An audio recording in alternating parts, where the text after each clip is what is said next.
जानकी जी ने जैसे कहा तो सीता जी कहती हैं, इधर देखो। मान लो आपको कोई कानपुर के थाना कल्याणपुर स्थित हाईवे सिटी नारामऊ में चर्चित कथावाचक प्रदीप मिश्रा की कथा का आयोजन चल रहा है। शहर व आसपास के लोगों में कथा को लेकर अगाध श्रद्धा देखी जा रही। इनपुट है कि इस कथा के लिए सोफे पर बैठने की टिकट 10,000, कुर्सी पर बैठने के लिए 5100 और जमीन पर बैठने की कीमत 2100 रुपये ली गई है। लेकिन कल बुधवार को टिकट बिकने को लेकर हुई गहमा गहमी के बाद कहा जा रहा कि अब फ्री में लोगों को कथा सुनने दी जा रही। बताया जा रहा प्रदीप मिश्रा कल्याणपुर थाने के जिस नारामऊ की जमीन पर कथा सुना रहे हैं वो जमीन भूमाफिया बिल्डर ब्रजेश सिंह चौहान की है, जिसने चर्चा पाने के लिए प्रदीप मिश्रा का कार्यक्रम रखवाया है। हालांकि इस मामले को लेकर आयोजकों ने चुप्पी साध ली है, कोई कुछ बोलने से बच रहा है। कई लोग हो रही कथा के बाद इस ली गई आफत के समाप्त होने का भी बेसब्री से इंतजार कर रहे हैं। ऐसे में सवाल उठता है कि आखिर ब्रजेश सिंह चौहान कौन है। 8 मई 2022 को थाना कल्याणपुर पुलिस ने एक ऐसे सातिर किस्म के भूमाफिया को दबोचा था जिसके खिलाफ कानपुर शहर में 11 मुकदमे दर्ज हैं। साथ ही उसके खिलाफ कई मामले जयपुर शहर में भी चल रहे हैं। ब्रजेश सिंह चौहान नामक इस सातिर का नाम अभी हाल ही में हुए बिलगमा प्रकरण से चर्चा में आया था। इसे अभी हाल ही में भूमाफिया की सूची में भी शामिल किया गया था। उसे बिदनू थाने में साल 2019 में दर्ज धोखाधड़ी के मुकदमे में अदालत से जारी वारंट पर गिरफ्तार किया गया था।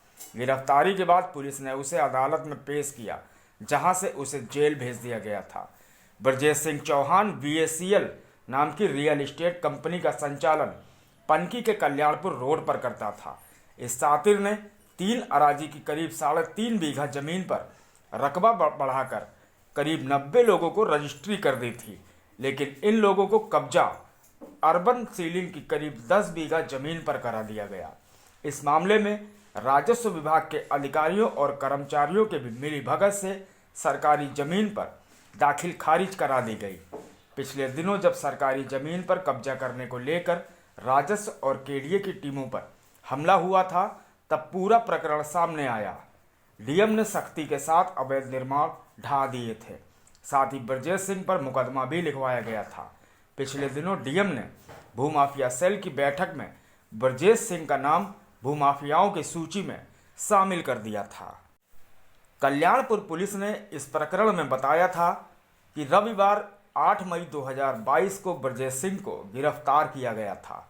कल्याणपुर थाना प्रभारी अशोक कुमार दुबे ने बताया कि ब्रजेश के खिलाफ साल 2019 में धोखाधड़ी की धाराओं में मुकदमा दर्ज हुआ था।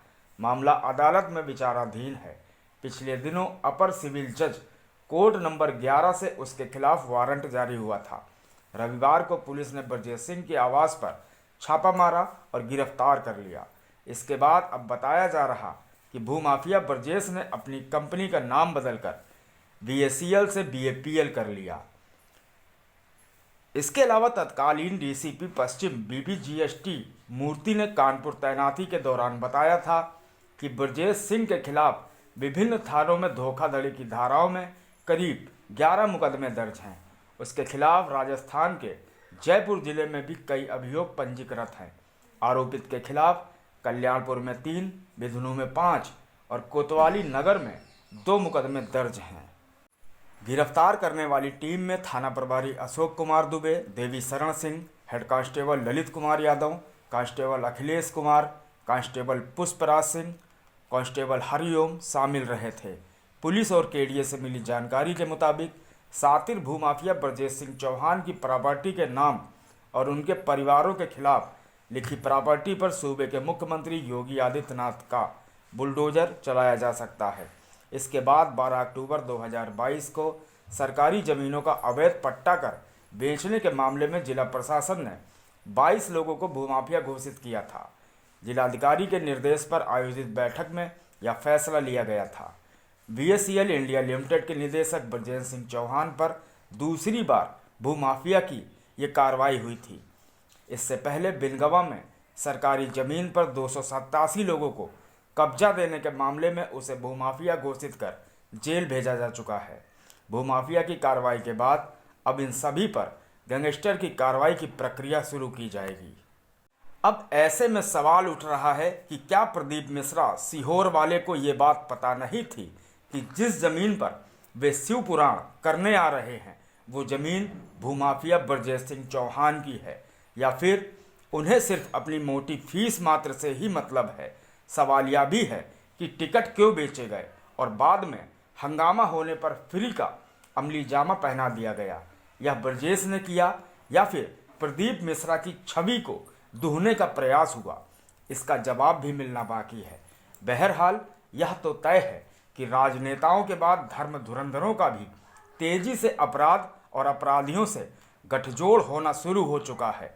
एक बात और, कथावाचक प्रदीप मिश्रा इससे पहले तब चर्चा में आए थे जब उन्होंने परीक्षार्थियों को सिर्फ एक मंत्र से पास होने का महाज्ञान दिया था। शायद उनके मुताबिक पढ़ाई लिखाई से कुछ नहीं होगा। Bureau report, जनज्वार।